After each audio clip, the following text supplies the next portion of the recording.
شیخ سے پوچھا گیا کہ اپنے مسلمان بھائی جو مختلف جگہوں پر جو ہے علاقوں میں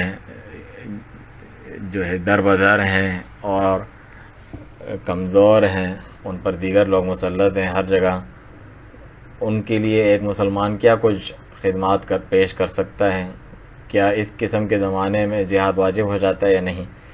شیخ فرماتے ہیں جہاد واجب ہوتا ہے اگر اس کا حکم مسلمانوں کی حکومت اور حکمران دیں اور اس جہاد کے لیے وہ جو ہے افواج تیار کریں، تو پھر واجب ہوتا ہے کہ جس کے پاس بھی استطاعت ہے اور امام سب کو نکلنے کا حکم دے تو وہ بھی نکلے، جیسا کہ فرمان باری تعالیٰ ہے ما لکم اذا قیل لکم انفروا فی سبیل اللہ ثاقلتم الی الارض، کیا ہوا ہے تمہیں جب کہا جاتا ہے کہ اللہ کی راہ میں یعنی جہاد کے لیے نکلو تو زمین یعنی تمہارے پاؤں بھاری ہو جاتے ہیں، زمین پہ چمٹ جاتے ہوں؟ تو لازم ہے کہ جہاد مسلمان حکومت کے پرچم تلے ہو، ان کے حکم سے ہو حکمران کے،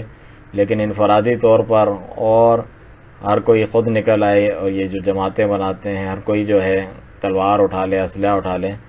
اس کا تو نتیجہ سوائے فساد کے کچھ نہیں نکلے گا۔ اس کا نتیجہ جو ہے خون بہنے کے، قتل و غارت گری کے علاوہ کچھ نہیں نکلے گا۔ اس سے مسلمانوں کا کلمہ جو ہے متحد نہیں ہوگا، یعنی ان کا اتحاد اور اجتماع انہیں حاصل نہیں ہوگا،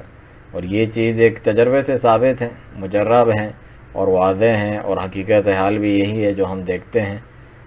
تو ہمارے اوپر جو واجب ہے کہ ہم اپنے مسلمان بھائیوں کے لیے دعا کریں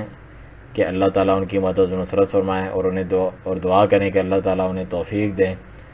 اور جو ان پر ظلم کرتے ہیں ان کے خلاف ہم بد دعا کریں، ساتھ ہی مال کے ذریعے سے ہم ان کی اگر معاونت کر سکتے ہیں، مدد کر سکتے ہیں،